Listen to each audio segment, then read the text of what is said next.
অবশ্যই ঘুমানোরই কথা, কারণ এখন বাজে রাত 12টা 1। হ্যাঁ, আর এত রাতে আমি কি করছি তোমাদের সঙ্গে সেটাই শেয়ার করবো। চলো তাহলে। এই যে আমি এদিকে আলু কেটে নিয়েছি, আর এদিকে কাঁচা লঙ্কা, আর এদিকে নিয়ে নিয়েছি বেগুন।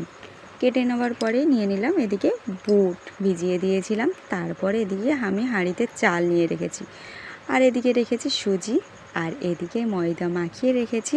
তারপরে ডাল।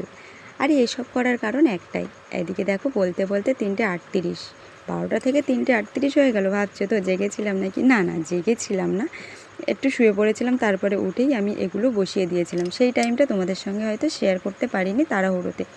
তারপর দেখো 5:13-তে আমার কমপ্লিট হয়ে গেছে। এদিকে লুচি, ডাল, বেগুন ভাজা, তারপরে নিয়ে নিয়েছি সুজি, ঘুগনি, ভাত।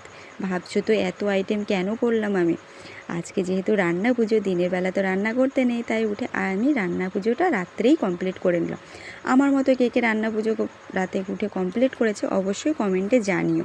আর রান্না করতে করতে আমার এদিকে দেখো দিনের আলো ফুটে গেছে। আর একজনকে তোমাদেরকে দেখায়, এই যে মহারাজা এখন ঘুমাচ্ছে। আমার শাশুড়ি মা আর আমি করে দুজনে কষ্ট করে করে রান্না করছি রাত্রে, আর আমার বরবাবু আর আমার বাবু ঘুমাচ্ছে, আর আমরা তো এইসব করছি।